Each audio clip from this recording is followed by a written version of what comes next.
Live from ABC7, this is Eyewitness News at 8 p.m.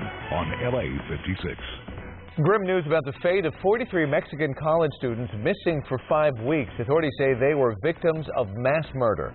The great father, he would have done anything to protect those boys in summer.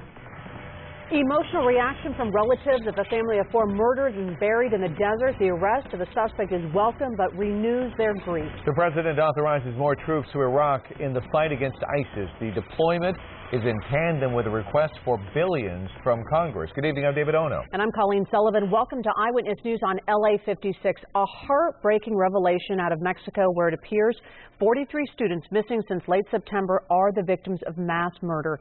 DNA testing is now underway to confirm if the remains are the students. Eyewitness News reporter Amy Powell is live in our satellite center tonight with the details. Amy? Colleen, stunning details about the apparent massacre of the college students being revealed by Mexican authorities. Dozens of people have been arrested, including the mayor of the town where they disappeared. Authorities say it may be difficult to identify the remains because the bodies were burned after the murders. A grisly scene in Mexico where authorities believe they've recovered the remains of 43 college students missing since late September. The victims, mostly men in their 20s, were on their way to a protest in Iguala when they were allegedly kidnapped by local police. Officials say the suspects were handed over to 3 members of the Guerreros Unidos gang who are now under arrest. They say those suspects have confessed to the gruesome killings, claiming they loaded the students in dump trucks and drove them to a landfill. As many as 15 had already died from asphyxiation. The others were shot and killed. Then their bodies were burned in an enormous funeral pyre, the charred remains dumped into a river. The forensic experts said that they were heavily burned and the damage was so that it is difficult to identify the DNA, but we will continue and work as hard as we can in order to identify them. More than 70 people have been arrested in connection with the disappearances, including the mayor of Iguala, Jose Luis Abarca, who has been called the probable mastermind of the abductions, and his wife Maria. Relatives of the missing have been told that 6 bags of human remains have been found along a river near where the students vanished. Officials say more than 10,000 police officers and soldiers took part in the operation to find the missing students. We have arrested those who killed 6 people and also those who arrested, transported and handed over to the Guerreros Unidos, the students. Mexican authorities say they're searching for more suspects in connection with the case. Parents of some of the students say they've lost faith in anything the government says. Reporting live in the satellite center, Amy Powell, ABC7 Eyewitness News. Amy, thank you. A business associate has been arrested and charged with the murders of a family of 4. Their bodies found buried in the desert. Eyewitness News Inland Empire Bureau Chief Rob McMillan has more on what led investigators to make an arrest more than 4 years after the McStay family vanished. It was a missing persons case that Southern California followed for years. Whatever happened to the McStay family? Authorities think they have the answer, and they've charged 57-year-old Charles Merritt, also known as Chase Merritt, with 4 counts of murder. Merritt was in court this afternoon for arraignment. For the family of the victims, it's the first step toward justice. I need justice from the law and the courts, and get to talk to the judge, and most of all, justice upstairs for my lovely family. The McStays, who lived in Fallbrook, went missing back in February 2010. Joseph McStay and his wife Summer, and their 2 kids, Joey and Gianni. Their remains were found more than 3 years later in a shallow grave near Victorville. That was about a year ago. Now, Chase Merritt, who was a business associate of McStay's, is in custody. Joseph wanted Merritt to make some custom waterfalls. They started working together, became friends. That's how their relationship started. I knew there were financial problems there, and I knew my son was giving him quite a bit of money. McStay's mother thought Merritt had something to do with it from the very beginning. Let's say a mother's intuition after the fact, things that you find out and see and hear. He was my first, and they asked me who I thought, and I had named him as my first. After court, Merritt's family did not speak with the media. As for McStay's family, they're hoping for justice. Finally, somebody is going to have to take responsibility for what they did to my loving family. And, I want to see him get what he's got coming to him. And the San Bernardino County Sheriff's Department says there is evidence that the McStays were all beaten to death inside their Fallbrook home. As for Merritt, his arraignment was continued today. He'll be back in court next Wednesday. For the time being, he'll stay behind bars. The judge says no bail. In Victorville, Rob McMillan, ABC7 Eyewitness News. A former Marine learns his fate for the 2008 killing of a Marine sergeant and his wife. A Riverside judge sentenced Kashawn Sykes to death for the brutal murders of Jan Piacek and his wife, Kiana. The newly married couple was found beaten, bound, and shot in their Winchester home. Sykes is the fourth former Marine convicted in the couple's killing. Emerus John, Tyrone Miller, and Kevin Cox were also found guilty in separate trials. Today in court, Sykes showed no remorse and offered no apology when the victim's family spoke to the court. We'll have a full report coming up at 8:30. A dangerous high-speed pursuit today in Orange County. The dramatic chase unfolding live at Eyewitness News at 5 o'clock in KBC. It all started after a report of a stolen car out of Garden Grove, and at one point, police laid down spike strips to slow the car down. The female driver turned into a cul-de-sac and then down a back alley. She jumped out of the car, started running. Officers sent a police dog after her. That dog took the woman down.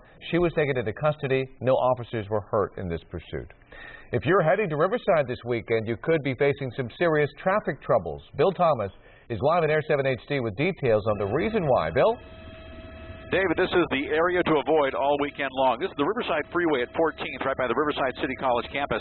9 o'clock tonight till 5 o'clock Monday morning. A massive freeway closure, and that'll affect both sides of the 91 between Central and 14th in Riverside. Let's go to a map now. It's going to show you the parameter of the closure. This is being referred to as the 91 Freeway Weekend Crunch, and the closures, they're in place to accommodate construction of a railroad bridge over the freeway. During the closure, both sides of the freeway reduced to 2 lanes. That's for both sides. And on the westbound side, expect flow closures every hour for up to 10 minutes at a time. And back to our live shot. Once again, Caltrans crews say if you want to head to Riverside, have at it, but expect delays of between 2 and 4 hours. Reporting live from Air 7 HD, I'm Bill Thomas, ABC7 Eyewitness News. All right, Bill, thank you. And we are hot today, and it's going to be warm again tomorrow, but at some point there's some cool weather in sight, right, Jonathan? You know, Colleen, another reason, if you don't like the heat, that might be another reason to not go to Riverside. So 95 was our high today in Riverside. It was smoking hot in some areas like Woodland Hills where it was 93. Yes, more heat in store for the weekend. LAX was 86 today. It is 62 right now in Riverside, so it's leading to really comfortable, very nice, clear night. It is 72 still in Burbank after a very hot day for you as well. And it is still in the 70s in Van Nuys, Santa Ana, and Ontario. 42 in Big Bear right now, 69 from Long Beach up to Santa Monica. We'll wake you up to temperatures above average. It's about 61 in downtown Los Angeles, but we are heating up again by 10 a.m. already 83 and 90 for a high tomorrow afternoon in downtown Los Angeles. We have more heat in store for the weekend, but it's going to be cooling down sooner than later. Details on that coming up in the 7 day forecast.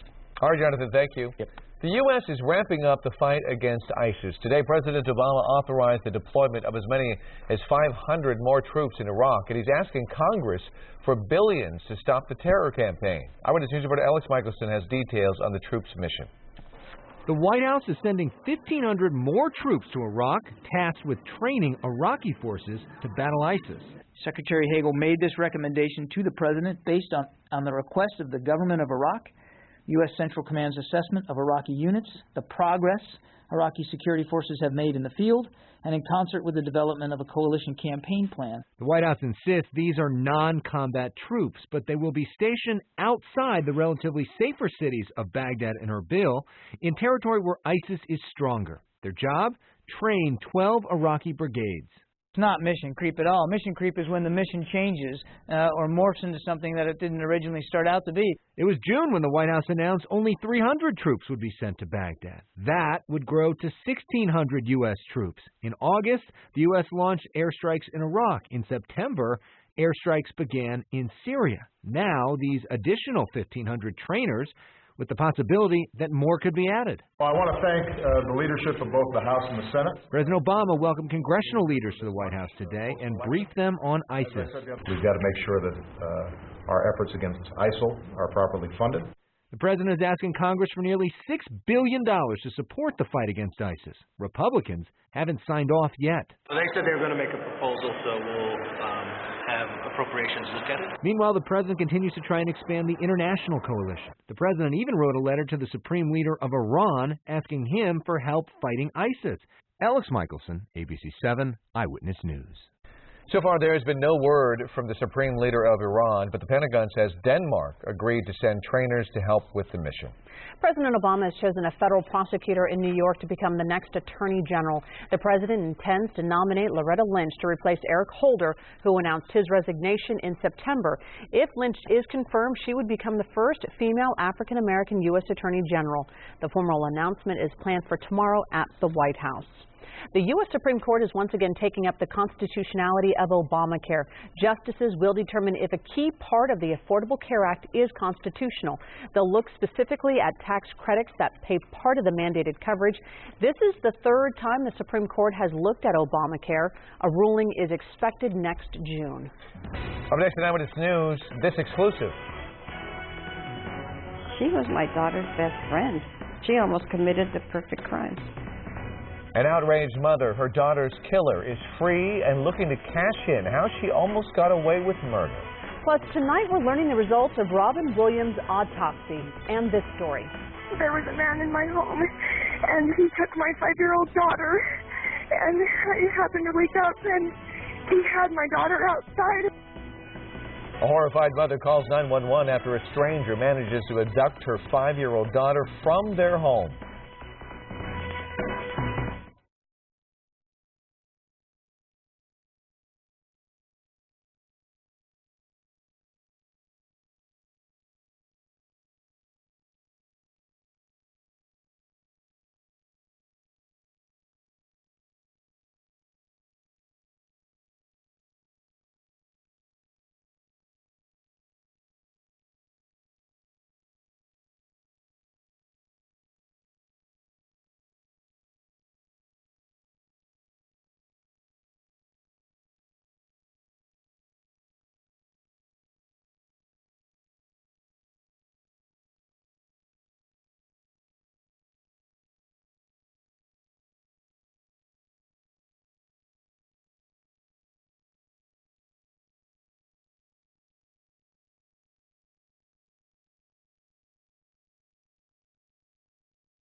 Should crime in California pay? Tonight, a convicted killer who almost got away with murder is trying to cash in on her story. Tonight, in an Eyewitness News exclusive, reporter Alex Michelson sits down with the felon-turned-author and the victim's outraged family. It's been 29 years, and I can't forget. 29 years ago, Irene Avila's daughter, Missy, was murdered by her friends Laura Doyle and Karen Severson. Both are now out of prison, and Karen is promoting a new memoir where she describes the crime. I will tell you about my life. I'm the only one that could tell you I lived it. She's getting away with it all over again. Missy and Karen grew up in Arleta as best friends, but Karen says they started fighting over boyfriends. Everything that we were all, accusing her of, she knows she did it, but not one time did she say she was sorry. The TV movie A Killer Among Friends portrays one account of what happens next. Karen and Laura take Missy out to the Angeles National Forest and drown her. And I knew when I looked at her, I'm not going to help you. I'm going to leave. And that was the absolute hardest vision in my life. Karen will never forget Missy's eyes. I walked away. They don't have a daughter. They don't have a sister. They don't have a friend. A desperate search for the killer began. Irene never suspected Karen. That never even crossed my mind. I mean, she was my daughter's best friend. Irene says Karen joined the search for the killer and often slept in their home. She almost committed the perfect crime. Nearly 3 years later, an eyewitness to the crime came forward implicating Laura and Karen. Irene was shocked. Why couldn't I tell? Why couldn't I feel? Why couldn't I feel that she'd killed my daughter? Being arrested, best day of my life. Best day of your life? Best day of my life. I had no secrets.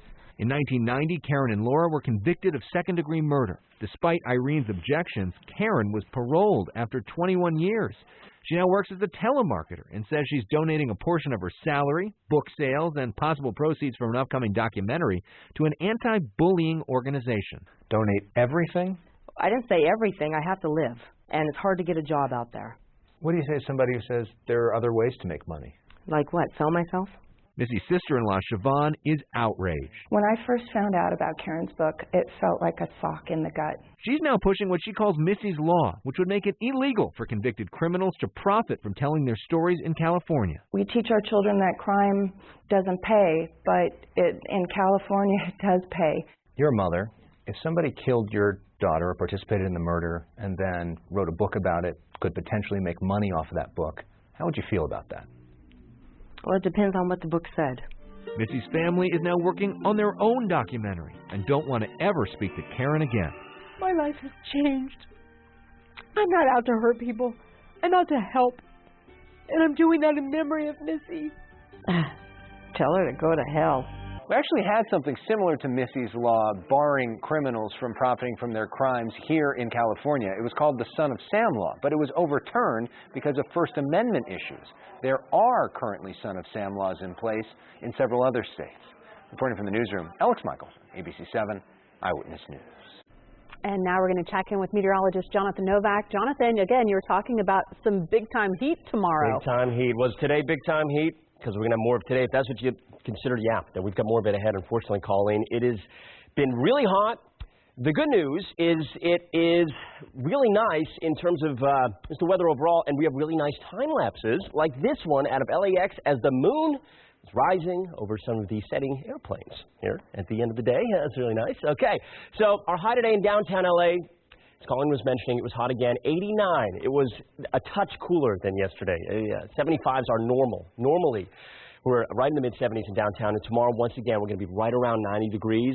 We will have a cool down, but we're going to have to get to the weekend heat first. 69 right now in downtown. Other temperatures around the area. 70, good evening, Ontario. 63 for you in Oxnard. 59 in Santa Barbara. And 62 up top in Fraser Park right now. So high pressure has been our weather maker, bearing down right over us. It got a little bit of a knockdown today, but only a little bit. So we have those winds still coming offshore around that area of high pressure. For tomorrow, it's still going to be pretty much right over us. We're looking off to the west for late Sunday into Monday for this high to start breaking down. Let me show you the timing here on the future scan. Start you up tonight.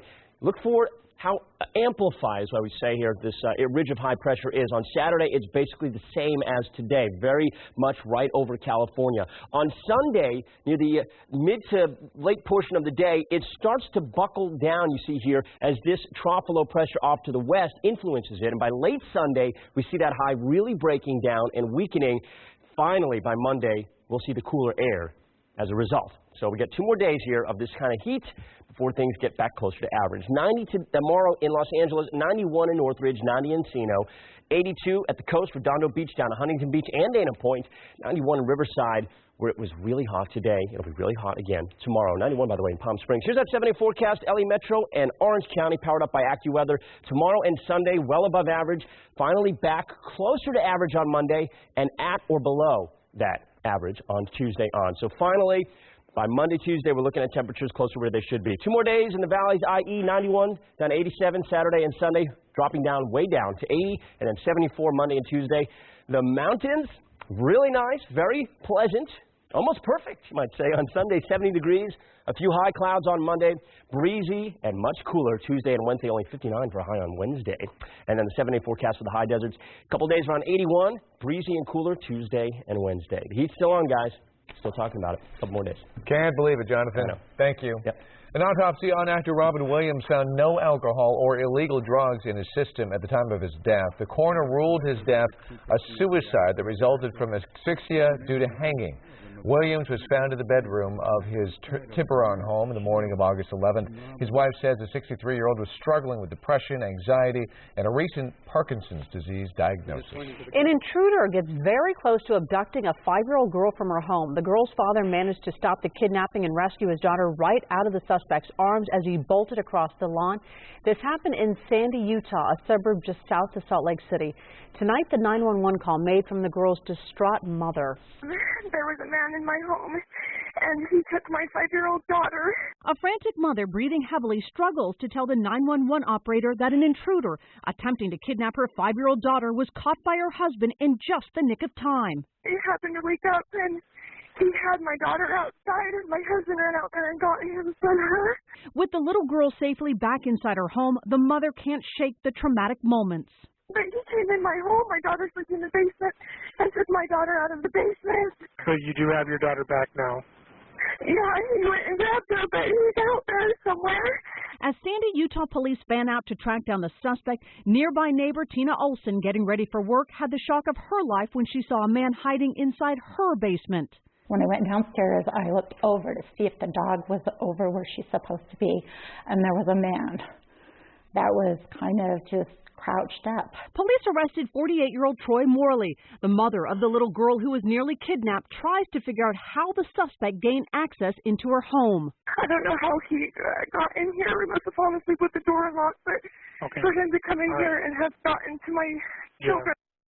The little girl was not injured. Morley was arrested and booked on charges of child kidnapping, burglary, trespassing, and resisting arrest. He is not on Utah's sex offender registry. Up next here at 9 o'clock, some local cities already require it, but now the entire state could require porn actors to use condoms on film, the new push to get the issue on the ballot. Plus, dozens of dogs rescued after a couple is accused of hoarding the animals in their home. How the dogs are doing tonight.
Honda is expanding a recall of cars with airbags that may be linked to multiple deaths. Hundreds of thousands of vehicles have been added to the 5 million already recalled.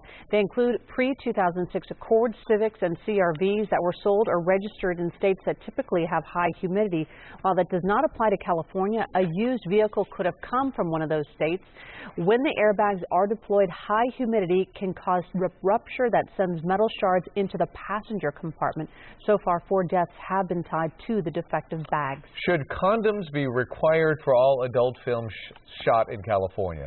Voters may get a chance to decide this one. Just days after the most recent election, the AIDS Healthcare Foundation has begun gathering signatures for a 2016 ballot initiative that would make condoms mandatory on adult movie shoots in the state.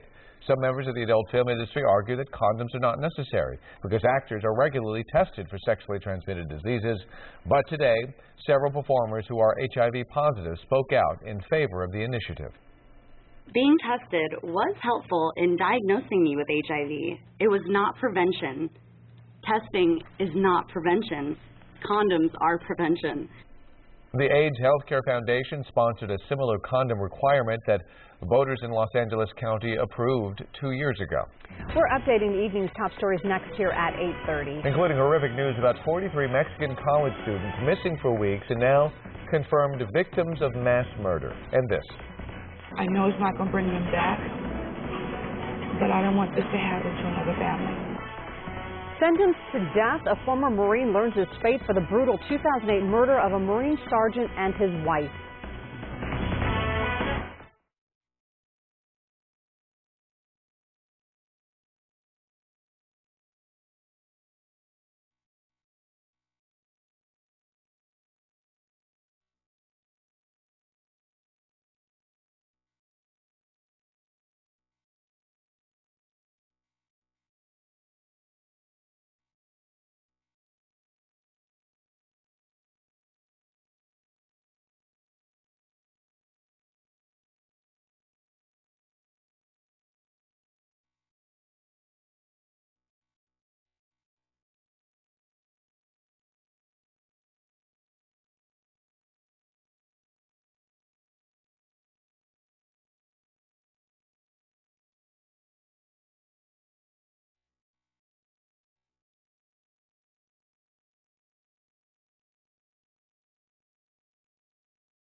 Live from ABC7, this is Eyewitness News at 8:30 p.m. on LA56. Our top story at 8:30, a grim announcement about the fate of dozens of college students missing in Mexico. I'm Colleen Sullivan. Good night, David Ona. This is Eyewitness News at 8:30 on LA56. Mexican authorities say the students were massacred. According to officials, police who were working with a drug gang opened fire on the students in the city of Iguala under the mayor's orders. They say some of the suspects described how victims' bodies were burned and then dumped in a river. DNA identification is underway, but investigators say in some cases it will be very difficult. A first court appearance today for a suspect arrested in the McStay family murders after nearly 5 years. 57-year-old Charles Merritt was charged with 4 counts of murder. The McStays went missing back in February 2010. 40-year-old Joseph McStay, his 43-year-old wife Summer, and their 2 kids, Joey and Gianni. Their remains were found last year in a shallow grave near Victorville. Another big story tonight. A former Marine will be put to death for killing a Marine sergeant and his wife. He's one of 4 Marines convicted in the 2008 brutal home invasion robbery near Murrieta. And Eyewitness News Inland Empire reporter Leticia Juarez reports from Riverside, where the victim's family spoke out at the sentencing. It is hereby ordered that you shall suffer the death penalty. Keyshawn Sykes' sentencing comes 6 years and 24 days after the murders of Marine Sergeant Jan Piacek and his wife Kiana Jenkins Piacek. Sykes is the 4th former Marine convicted in the couple's killing. There is no closure when your loved one is gone, especially when they have been tortured, raped, and murdered. Sykes, along with Emerus John, Tyrone Miller, and Kevin Cox, were found guilty in separate trials. During victim impact statements, Sykes showed no remorse and offered no apology. I go to the cemetery every week. I have not missed in 6 years, and I will continue to go, because that's where I have to go to see my children. Jan Pavel Piacek was my life and my precious only son. In October of 2008, the newly married couple was found beaten, bound, and shot in their Winchester home. Prosecutors say robbery was the motive. All 4 Marines had worked with Piacek at Camp Pendleton. This was a highly sophisticated and premeditated late-night commando raid perpetrated by combat-trained members of the United States Marines. The couple's family say they have waited 6 years for this day, but no, they're not done waiting. I didn't believe in the death penalty at first, but after hearing over 6 years, being here every month for 6 years and listening to what they did and how my children were tortured, how my daughter was multiply raped, I will be there when it happens to them. Sykes will now join Emerus John and Tyrone Miller on San Quentin's death row. As for Kevin Cox, he received 2 consecutive life sentences. Reporting in Riverside, Leticia Juarez, ABC7 Eyewitness News. A man who witnessed the kidnapping of a 10-year-old girl from her Northridge home is sentenced to 6 years in prison. Daniel Martinez was convicted of burglary but was acquitted of kidnapping. Prosecutors say he was waiting in an alley when Tobias Dustin Summers kidnapped the girl from her bedroom. Martinez later drove off, leaving the girl with Summers. The girl was sexually assaulted, then dropped off near a Woodland Hills hospital. During today's sentencing, the girl's father confronted Martinez, saying it was appalling he didn't help the girl. Summers will be tried separately. The Los Angeles City Council is considering new gun storage safety laws. Under the ordinance proposed today, gun owners in Los Angeles would be required to store their firearms in locked containers or apply the trigger locks when not using them. Supporters say the ordinance would help prevent accidental shootings without taking away any gun owners' rights. It helps to make gun owners more responsible, and it helps to make people who come into contact with those gun owners safer by making those gun owners more responsible. The group Gun Owners of California released a statement saying, quote, the Supreme Court has said in Heller versus Washington, D.C. that the government might require you to have locks, but that you are not required to use them in your own home. The government cannot force law-abiding citizens to have inoperable firearms in their homes. The full City Council is expected to debate this proposal next month. Tonight, an Arleta couple is facing serious jail time after allegedly abusing and nearly starving more than 90 dogs. LA Animal Services Department released these pictures showing the conditions. Investigators say the couple living in the home kept nearly 100 dogs in deplorable conditions. On top of each other, there were dogs in the cages that appeared to have not been out of the cages for quite a while. The conditions were very poor. The odor was horrible. And as we progressed through the house, we just kept finding more and more and more dogs. 97 dogs were rescued. Some of the animals were near death. They are all being cared for at city shelters. The couple, Christiana Coppola and George Catcher, are charged with 6 counts each of animal cruelty. A judge in New York State passed sentence on a man convicted of murdering his own family, and then the judge gave him a piece of his mind. I truly believe that the person who invented the electric chair or the gas chamber must certainly have had you in mind. Though, in fact, Miguel Mejia Ramos won't be going to the gas chamber or the electric chair, he got 45 years after pleading guilty to manslaughter for stabbing his wife and 2 toddlers to death. He reportedly became enraged after finding a picture of his wife with another man. You are, without a doubt, a vile and despicable person, and it is truly difficult to find words to describe how sickened the people in this courtroom are of the sight of you. Mejia Ramos had been charged with first-degree murder, but his wife's family agreed to a deal in which he pleaded guilty to manslaughter to avoid the agony of hearing the vicious crimes recounted at trial.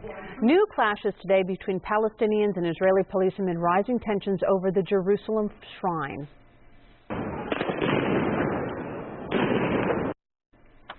Armed soldiers patrolled an area in East Jerusalem near the clashes. They were pelted by stones from Palestinian children. Meantime, a rally in the Gaza Strip in support of the Al-Aqsa Mosque, which is part of the Jerusalem shrine. The unrest was triggered by Muslims' fears of Jewish encroachment at the sacred site. In Moscow, a military parade today to mark the anniversary of the Red Army's march through the Red Square to the front lines of World War II. About 6,000 people took part in today's parade. Many wore Soviet-era uniforms as part of the event. It was in 1941 that those soldiers went out to defend Moscow against the advancing German army. Here at home, after more than 60 years, the remains of a local soldier have been identified and laid to rest. U.S. Army Sergeant Lee Henderson Manning was given full military honors after serving and dying in the Korean War. Eyewitness News reporter Q McCrae reports from Inglewood. You're watching Sergeant Lee Henderson Manning's funeral service, his casket draped with Old Glory. His family never thought the day would come. I had no idea that they would ever find my brother. It's just amazing that he's here to go in the ground because we didn't know where he was. Manning was 20 years old when he enlisted in the Army and was sent to the Korean War as a trained medic. On December 1st, 1950, he was captured by enemy forces. 6 months later, he died from poor nutrition and frigid temperatures. From time to time, the Army would send us correspondence stating that they were looking. But we had no hope after, say, about 20 years. It took 63 years, thanks to a DNA analysis. And then when they called and said they had parts, oh my God, that was amazing. Now we can put him to rest. He was laid to rest here at Inglewood Park. His siblings wanted to make sure he was as close as possible to the love of his life and inspiration, his mother. He was her favorite person in the whole world. She had other children, but we knew, because my brother was just absolutely, unequivocally good to her. Henderson returned to his family a decorated soldier and received a full military funeral with a 21-gun salute and taps. A true American hero's burial. In Inglewood, Q McCrae, ABC7 Eyewitness News. With Veterans Day on Tuesday, we want to pay tribute to the vets in your life. Share your photos on the ABC7 Facebook page and on social with the hashtag ABC7 Eyewitness. A special ceremony today at City Hall honoring LA's Native American residents. Members of the Torres Martinez Cahuilla tribe kicked off the ceremony. The Los Angeles area is said to be home to the largest American Indian population in the U.S. LA City Councilman Mitchell Farrell, a member of the Wyandotte Nation, declared November Native American Heritage Month in Los Angeles. A special guest was Laker legend A.C. Green, who claims Choctaw and other Native American heritage. The tribe brought special gifts for Mayor Eric Garcetti and Council President Wesson. Up next, is your car really safe in your driveway? Watch this man getting into a car and driving off. It's not his car, and he had no key. the new way thieves are stealing cars, and the new warning. Plus, rattlesnakes invade a local elementary school, and we'll tell you where. Plus, it was another hot day here in Southern California.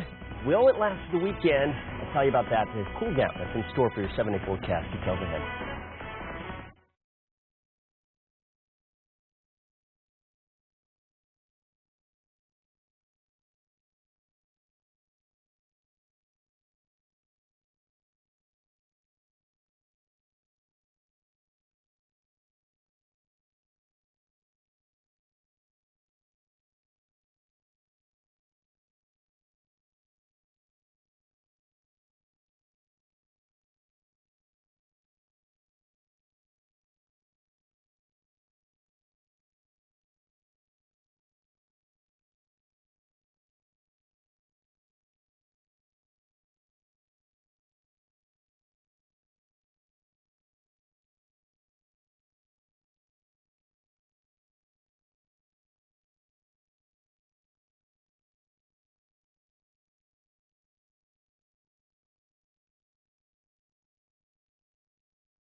Two people were arrested after a possible drug lab was discovered in the home on the 4300 block of Maury Avenue in Long Beach.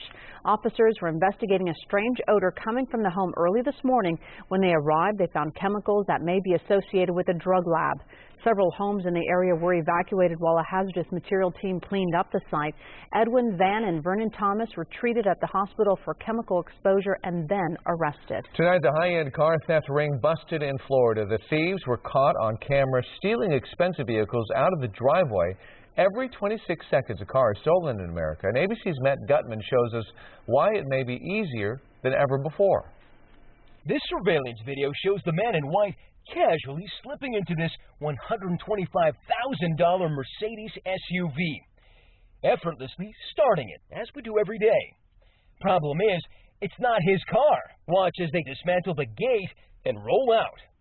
Then, just a few doors down, the thieves strike again. Watch as they easily make off with another luxury car. Keyless ignition systems are convenient for owners, but if you leave them in the car like the folks on this street did, it's like leaving your keys in the car, and that is convenient for thieves. But even if you don't leave your keys, thieves can still break in without breaking anything. Watch this thief in Chicago as he walks by a car. He's holding something. The lights go on, and he's in. Wireless signal experts say it's possible for thieves to mimic the wireless signal that unlocks your car doors, in effect, grabbing the code instead of the keys. We believe that this code-grabbing technology was utilized, and we are looking into it and investigating. Car thieves have kept up with technology, and that means that a car is stolen every 43 seconds in the U.S., more than 1 million every year. Matt Gutman, ABC News, Miami. Well, will our sizzling temps stick around for the weekend? Jonathan Novak has his complete forecast next. Plus in sports, why has social media landed the injured Steve Nash in hot water? And how buying medical marijuana is now as easy as tapping a smartphone app.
Look at this. It's one of 3 snakes on a Santa Clarita Elementary School campus in as many weeks.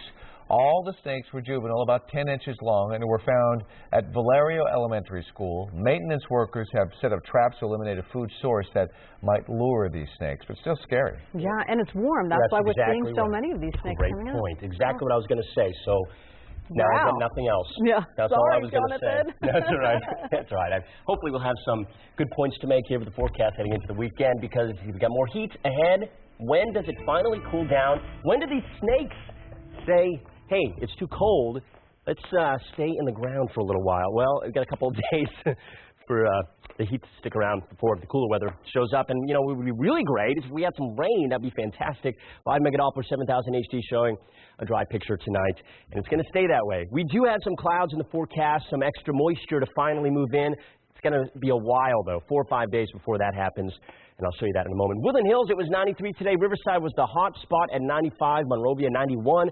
Wrightwood, 67. Wow. Up in the mountains, it was really warm for this time of year. 69 in Long Beach at the moment. And if we head over to Victorville, we speak of the mountain areas, Big Bear up to Victorville, mid-40s to mid-50s. So a mild night. 72 in Van Nuys and 63 in Oxnard.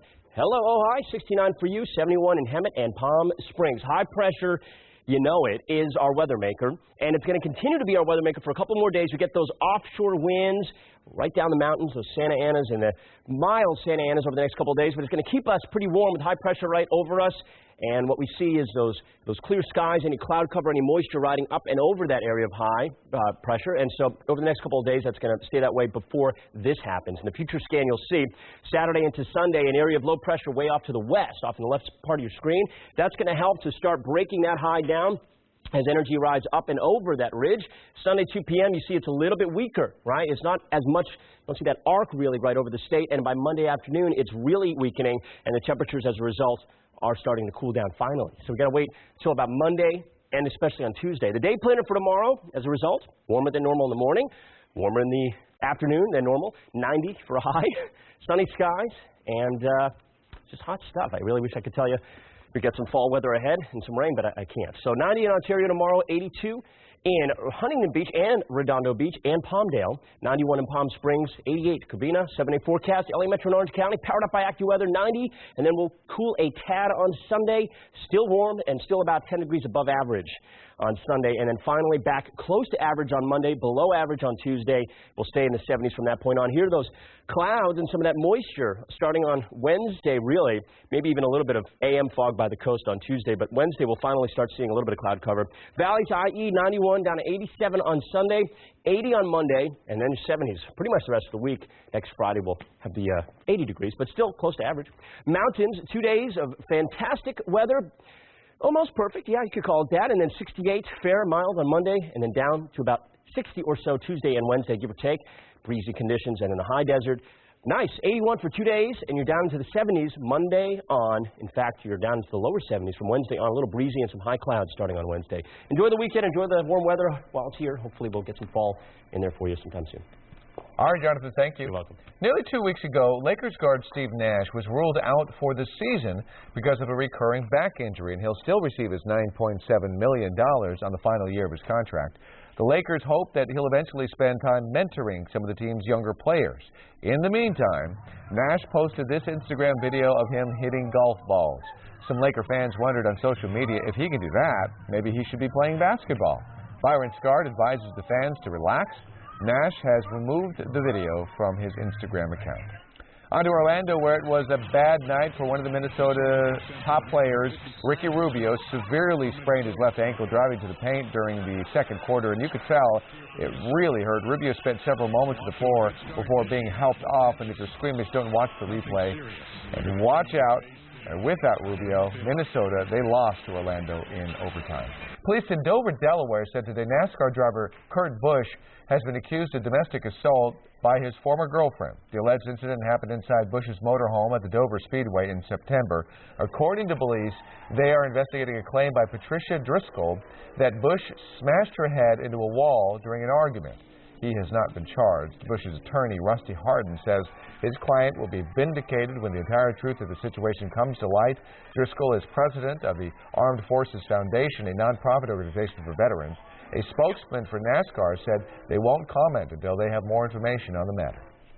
Meantime, join us on KABC Saturday for college football on ABC7. Notre Dame will try their luck against 9th-ranked Arizona State at 12:30 p.m. and then a Big Ten battle at 5 p.m. Ohio State visits Michigan State. The Sports Zone follows a game on ABC7. Finally, this will satisfy your baseball fix. Several big leaguers, including Yasiel Puig and Angels pitcher Hector Santiago, are working out at Dodger Stadium ahead of MLB's All-Star Series in Japan. The tour begins November 11th and will include 5 games with stops in Osaka, Tokyo, Sapporo, and Okinawa. It seems like there's an app for just about everything now, including this, medical marijuana delivery. Eyewitness News reporter Robert Olguin has more on the Pot2Go app, including the question, is it legal? We can use smartphones to order pizzas or to get a ride across town. And now people in Los Angeles can use their smartphones to have medical marijuana delivered to their doorstep. This is unprecedented. It has never been done before. Michael Peicher is the developer of an app called Nest Drop, which works to connect medical marijuana patients with marijuana dispensaries. We're only dealing with medicinal marijuana. This is medicine for patients. Peicher says Nest Drop checks to make sure the user is a legitimate medicinal marijuana patient. All the steps you would have to take to be legal are still in place. We just make it a lot more streamlined, a lot more efficient. Then the app connects that person with what Peicher says are legitimate dispensaries. With Nest Drop, they're actually making our lives much easier. Mo Lee operates a dispensary called Hollywood Meds. A lot of professional working people, during the day, they don't have time to go to dispensaries to get their medicine. The Nest Drop app for alcohol delivery has been around since June. The app specific to medicinal marijuana went live on the Android store today. And it wasn't long before Lee was making his first delivery. Thank you so much. Take care. This patient did not want to appear on camera, but she says the app does provide a valuable service. Sometimes I just really don't have the time to hike it out of, navigate through Hollywood traffic to get to the collective. Peicher says he hopes to have an iPhone app available in the next few weeks, and he insists the app is legal. We have every intention to comply with the law. We're not trying to skirt around anything. But the city attorney's office says that's not true. A spokesman says that under Prop D, home delivery of medical marijuana is illegal, and that several investigations are pending. Still, in downtown LA, the concept seemed popular. I think it's a good idea. Yeah, if it's medical, then I guess it's a good thing. Groceries are being delivered, so why not this? Robert Olguin, ABC7, Eyewitness News. And more news straight ahead here at 8:30 and ahead tonight on Eyewitness News at 11 on ABC7. An international manhunt launched after a frightening child snatching is all caught on security camera. See the dramatic images of the kidnapping and the daring escape. It's an East Side rivalry with decades of history, the yearly football battle between Garfield High and Roosevelt High. We will be there live for this classic grudge match on the gridiron. News stories and all the late-breaking news on Southern California's #1 late newscast, Eyewitness News at 11 on ABC7.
The legendary Pink's hot dog stand in Hollywood is celebrating its 75th anniversary, and to mark the occasion, they're selling hot dogs for 75 cents for 75 minutes for 7 days. It's too late to get your 75-cent hot dog tonight, but you still have 6 more days.